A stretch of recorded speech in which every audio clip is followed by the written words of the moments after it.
nangyayari naman ay pag-distribute ng mga posters ay ang Our Lady of Lourdes Vicariate dito po sa Diocese of Novaliches. Then dito po yun sa northern Caloocan side ng diocese.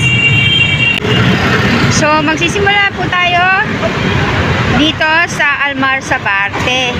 Katapat pong ito po ang Sabarte Town Center. At nasa likod ko naman ang Kai Mall.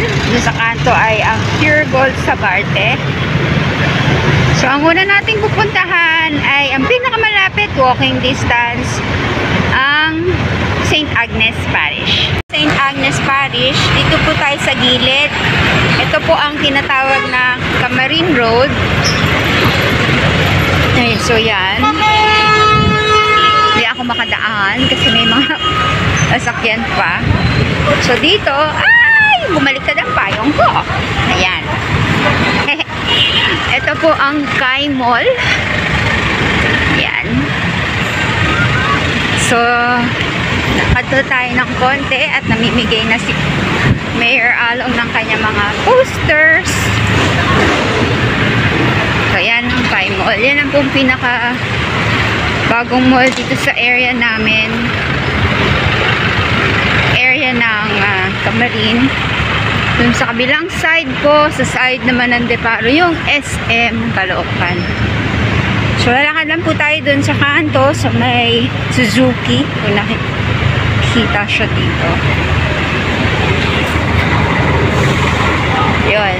Suzuki. Andun na po yung village ng Almar Subdivision po. Nandun po ang St. Agnes Parish. Yan po ang arko ng Almar Subdivision. Tawid lang po ako.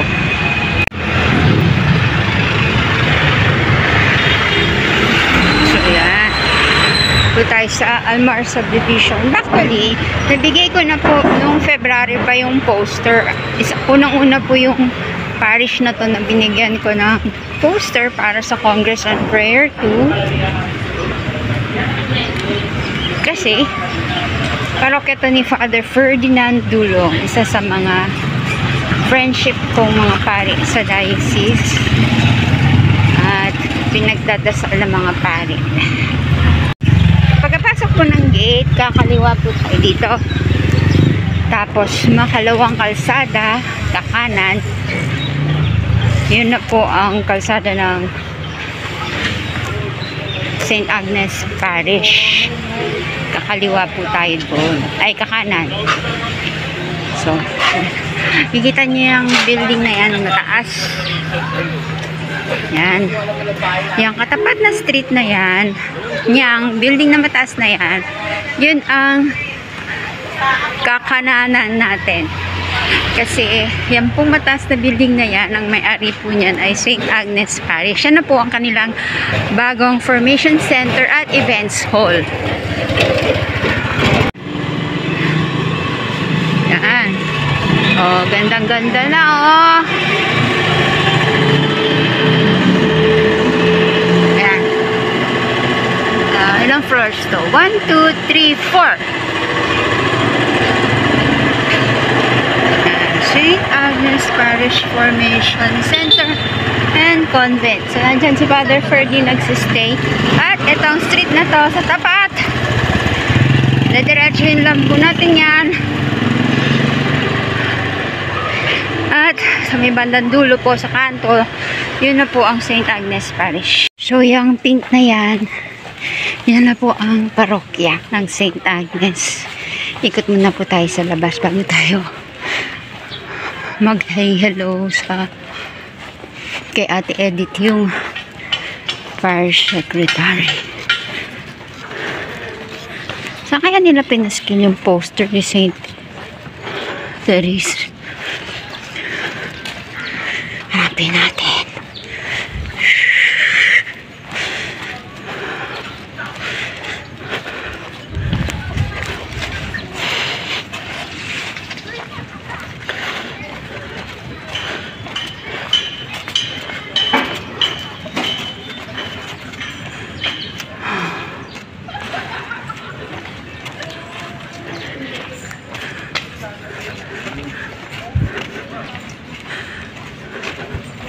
Wala. Hindi nakapaskil. Ano ba yan? So, ayan. Ang facade ng St. Agnes. Ganda o ng clouds. Mabongga. Ayan. Napaskil na nila yung poster. Tadeng! Pagkagaling ng St. Agnes, tayo naman ay pupunta sa Our Lady of Lourdes Parish, Father Roy Maliglig. Camarine side pa rin po siya. Pero dun siya malapit sa Nodado Hospital. So, dito tayo sa isang gate ng Almar Subdivision lalabas. Dito na yung katapat mismo ng Pure Gold. So, yan. Across is National Bookstore. Diyan tayo sa tapat, sasakay ng jeep, papunta ng Nodado Hospital. Bale, bagong silang ang sasakyan natin. Sana abot to ng bagong silang, itong orange na jeep. Kung hindi, lalakad tayo ulit pabalik doon sa tapat ng Sambarte Town Mall para makasakay ng jeep kasi mga galing naman yun ng bayan. Ito kasi galing ng Quezon City Hall.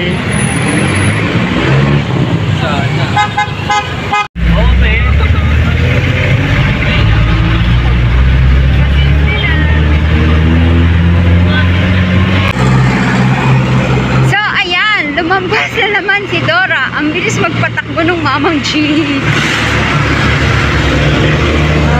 So, naglalakad lang ako at sasakay naman ng tricycle pagdating sa tapat ng Nodado. So, yan ang Nodado General Hospital. Katapat po nitong boss na gasoline station na yun, may tricycle. So, dito tayo sa tapat. Sasakay ng Our Lady of Lourdes Parish na kung saan ang kura paroko ay si Father Roy Maliglig.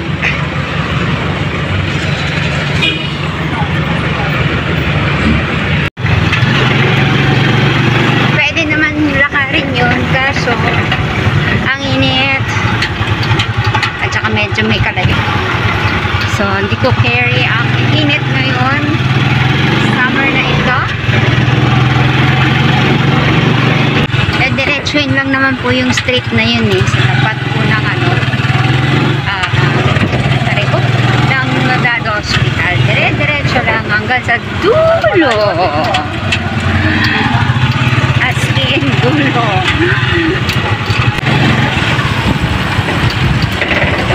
Yan, pag nakita mo tong Iglesia ni Cristo, sabihin, malapit ka na sa parokya. Konting tumbling pa. So, nandito na po tayo sa Lourdes na mayroong giant na estatwa ng Our Lady of Lourdes. Yan. Pasok tayo. Ito ang parish office. So, yan. Kamaya na tayo di chismis. Na muna tayo. Naibigay ko na po yung poster dyan sa parish office. So, syempre, nakapatay ang ilaw kasi wala na magmisa. So, simple lang naman po itong parokya ng Lourdes. Yan. Oha. Hindi ko masilid yung kamay ko. Kasya ba? Ay! Kasya! Ayan. So, dito po, dati ang parokya ni Father Luciano Feloni na nasa langit na, hopefully. Kasama na ni Padre Pio.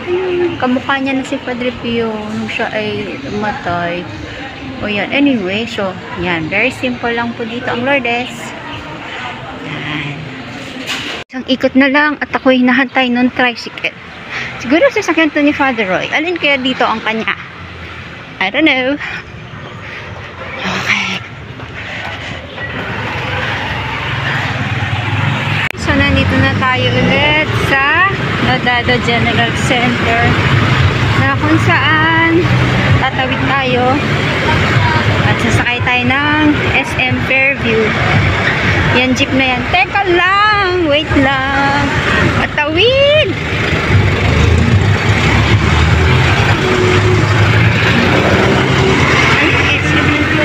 Okay, so ngayon, napunta naman tayo sa Epiphany of the Lord Parish. At dito na tayo sa Kiko, Amarin.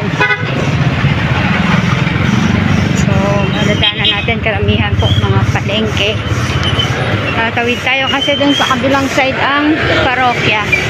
Lakad lang naman.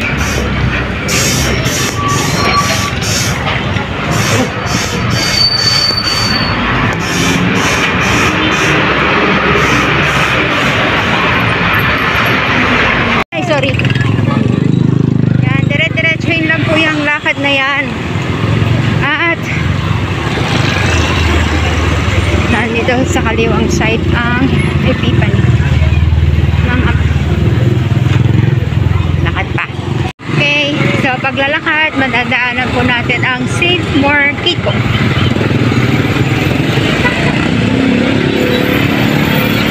Bale, ito ang San Vicente Street, corner, Camarin Road. Dito rin po mamaya tayo sasakay papuntang bayan para makalabas ng Kiko.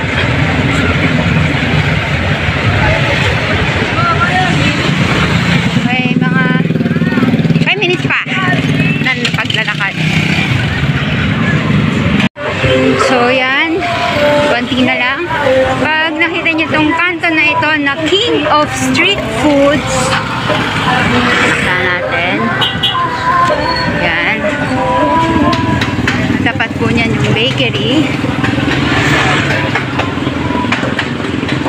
Yan. Sabihin, malapit na ang parokya. Ang parokya. Ayun ang King Street Food. Okay. Epiphany of the Lord Parish. Si Father Alvin Balayan po ang kura-paroko dito. Dito naman, may giant naman na Jesus Christ. Kung sa Lourdes, may giant na Mama Mary. Andito si Jesus na giant. Okay, ang inhead. Okay. Ayan ang parish office. Silip tayo mamaya. Ito, maaliwalas na simbahan na ito. Maganda. So, nabigay ko na. Chismis muna tayo sa loob. Ayan, nagagawa pala sila dito.